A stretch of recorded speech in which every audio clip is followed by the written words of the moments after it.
Hello दोस्तों, हम लोग आज डिस्ट्रिक्ट करंट अफेयर का घटना सार देख रहे हैं।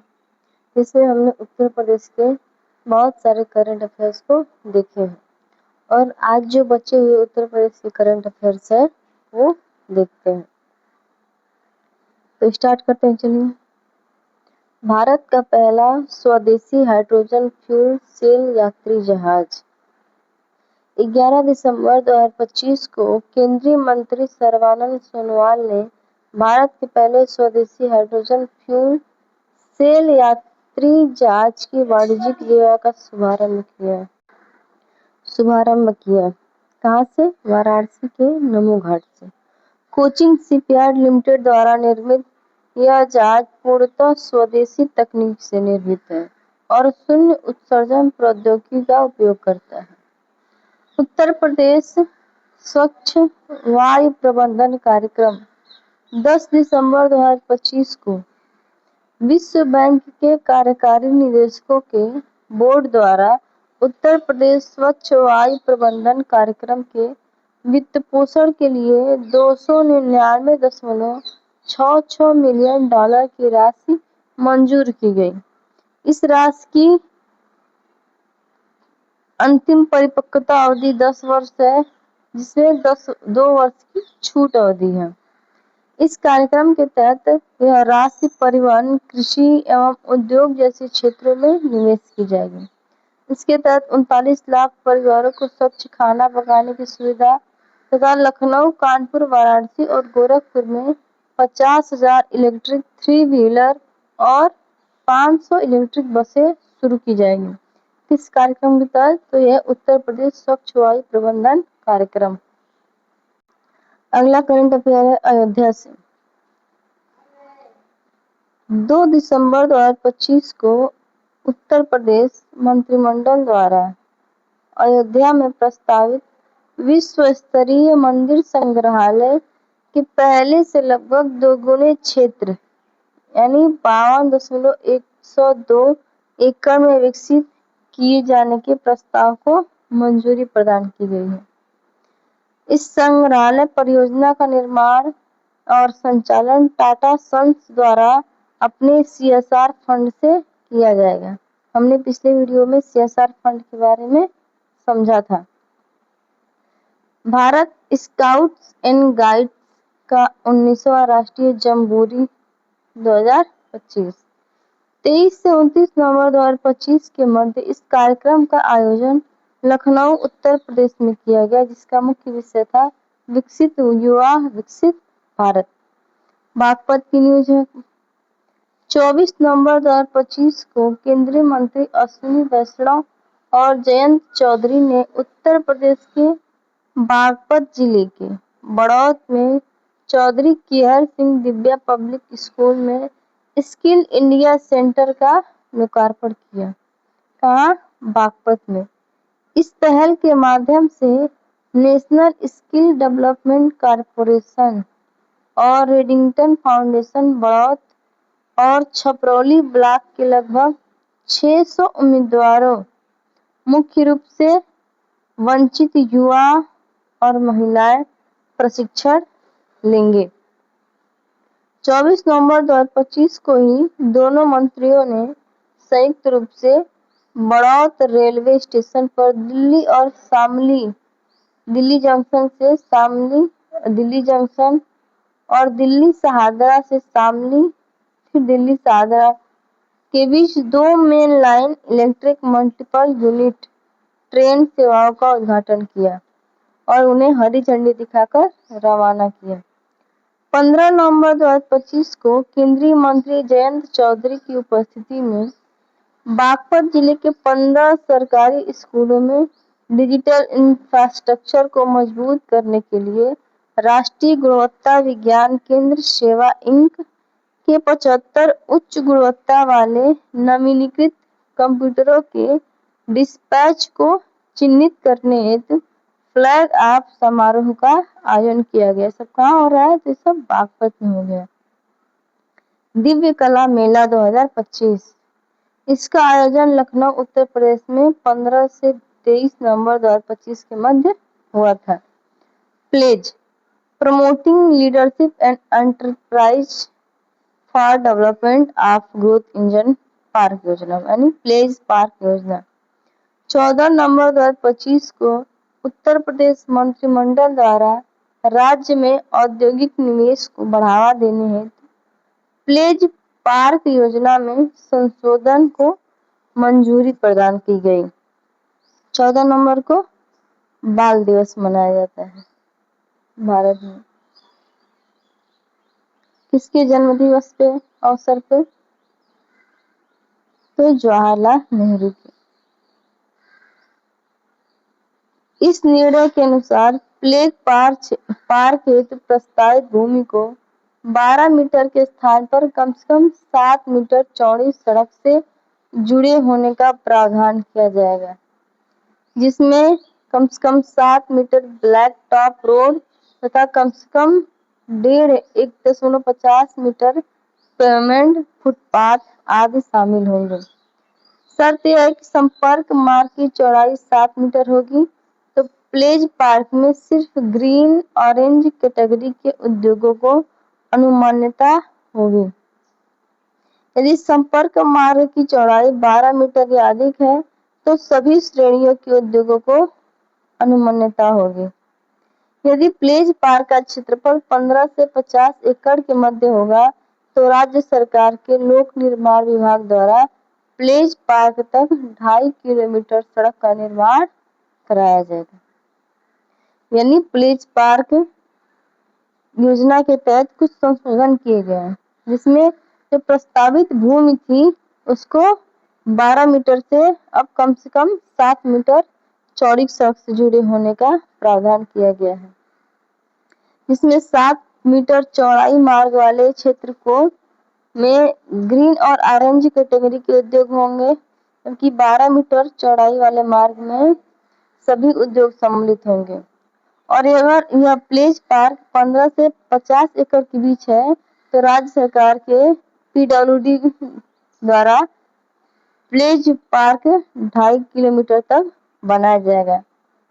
जरहरा लखनऊ नगर निगम द्वारा देश के पहले पशु जन्म नियंत्रण प्रशिक्षण केंद्र की शुरुआत लखनऊ के जरहरा में की गई। यह केंद्र भारतीय पशु कल्याण बोर्ड और उत्तर प्रदेश सरकार के सहयोग से शुरू किया जाएगा।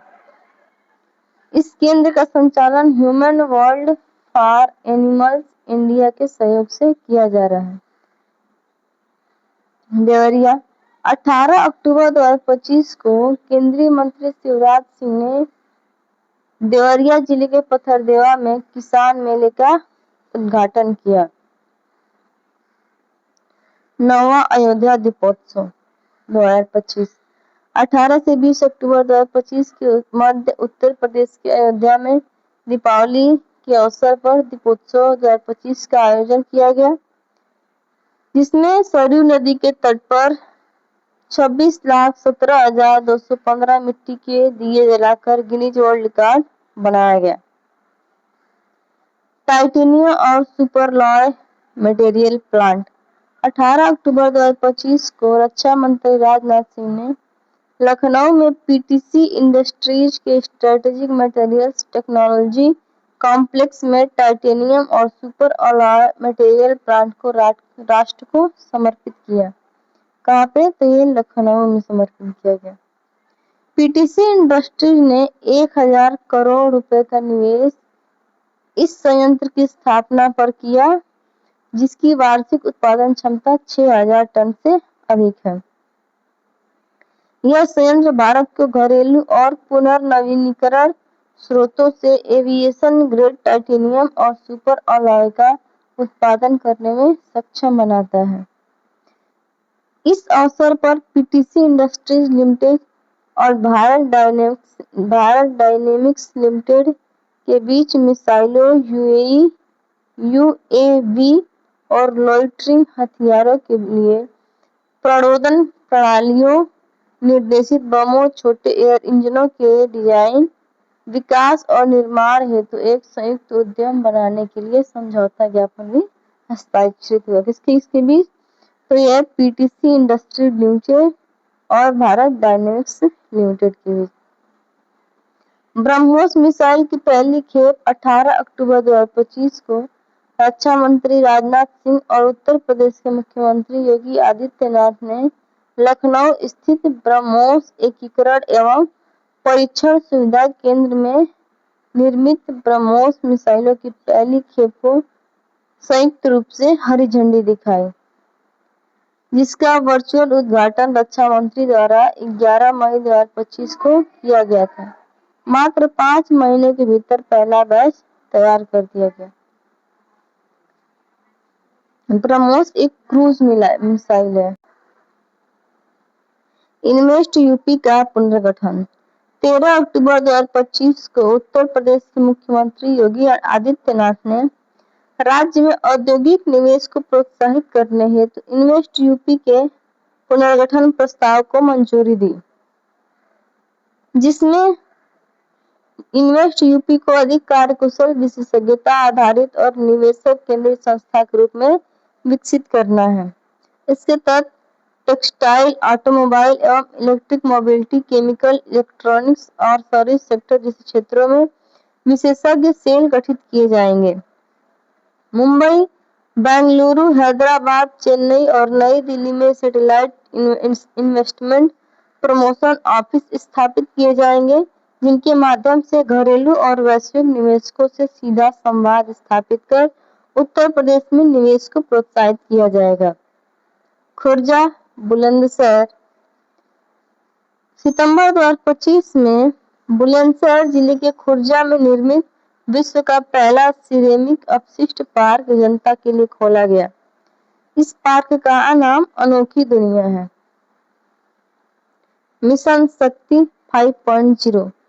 सितंबर 2025 में उत्तर प्रदेश के मुख्यमंत्री योगी आदित्यनाथ ने लखनऊ में सशक्त नारी समृद्ध प्रदेश की थीम के साथ मिशन शक्ति के 5वें चरण का शुभारंभ किया, जिसका उद्देश्य राज्य भर में महिलाओं की सुरक्षा, सम्मान, स्वावलंबन, स्वास्थ्य और सशक्तिकरण को बढ़ावा देना है।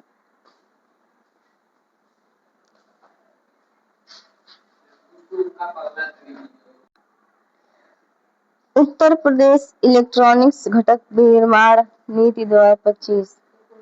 2 सितंबर को इस नीति को मंजूरी प्रदान मिली, जो 6 वर्षों तक वैध रहेगी, 1 अप्रैल 2025 से लेकर। इस नीति के तहत 6 वर्षों में 5,000 करोड़ रुपए का निवेश किया जाएगा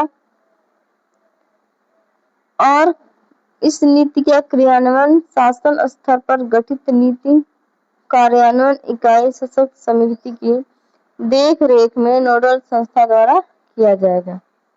उत्तर प्रदेश निर्यात प्रोत्साहन नीति 2025 से 30। 2 सितंबर 2025 को उत्तर प्रदेश मंत्रिमंडल ने उत्तर प्रदेश निर्यात प्रोत्साहन नीति 2025-30 के प्रस्ताव को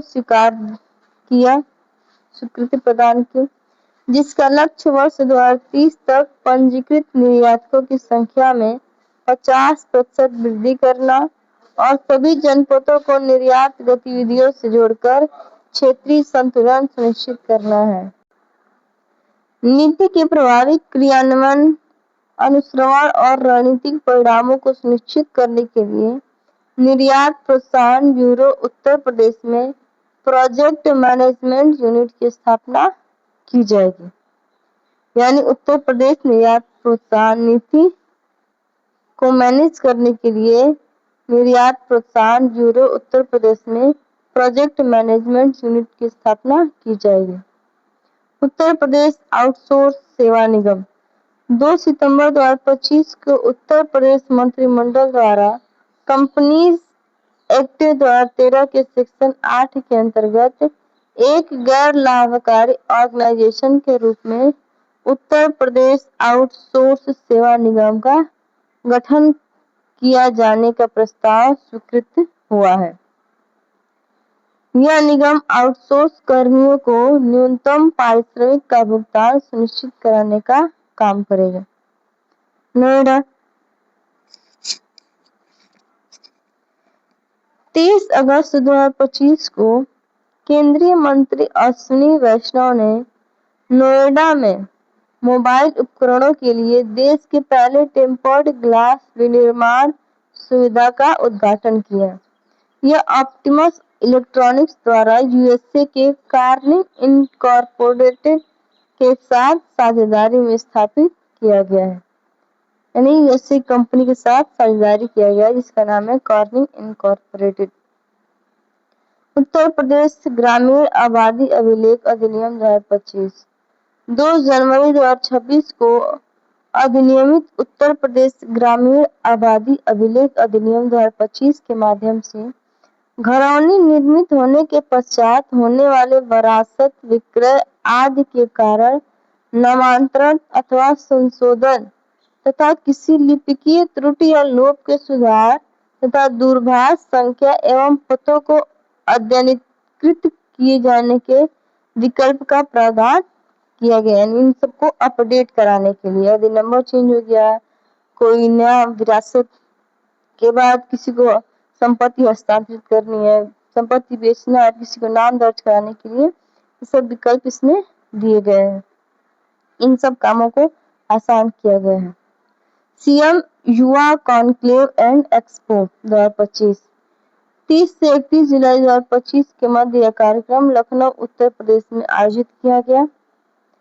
प्रदेश में पहली बार युवाओं में उद्यमिता को बढ़ावा देने के लिए एक बिजनेस कॉन्क्लेव का आयोजन किया गया। ग्रीनफील्ड लिंक एक्सप्रेसवे 3 जुलाई 2025 को उत्तर प्रदेश मंत्रिमंडल द्वारा आगरा लखनऊ एक्सप्रेसवे से पूर्वांचल एक्सप्रेसवे को जोड़ने वाले प्रवेश नियंत्रित ग्रीनफील्ड लिंक एक्सप्रेसवे के निर्माण को मंजूरी प्रदान की गई है। इसकी लागत है 4,775.84 करोड़ रुपए। इस परियोजना का EPC engineering, procurement and construction mode पर क्रियान्वित किया जाएगा। यह greenfield expressway Agra Lucknow express chainage 294+203 के भलिया ग्राम से प्रारंभ होकर पूर्वांचल एक्सप्रेसवे चेनेज 6+350 के पहासा ग्राम तक प्रवेश नियंत्रित ग्रीनफील्ड लिंक एक्सप्रेसवे के रूप में विकसित किया जाना है। 49,960 किलोमीटर लंबा यह एक्सप्रेसवे 49.960 किलोमीटर लंबा यह लिंक एक्सप्रेसवे 6 लेन की चौड़ाई में बनाया जाएगा, जिसे 8 लेन तक विस्तारित किया जाएगा। यानी आगरा लखनऊ एक्सप्रेसवे और पूर्वांचल एक्सप्रेसवे को जोड़ते हुए एक नया एक्सप्रेसवे बनाया जा रहा है जिसकी लागत 4,775.84 करोड़ रुपए है और यह भलिया ग्राम से होकर पहासा ग्राम तक जुड़ी जाएगी, जो शुरुआत में 6 लेन की बनेगी और इसको बढ़ाकर 8 लेन तक किया जा सकता है।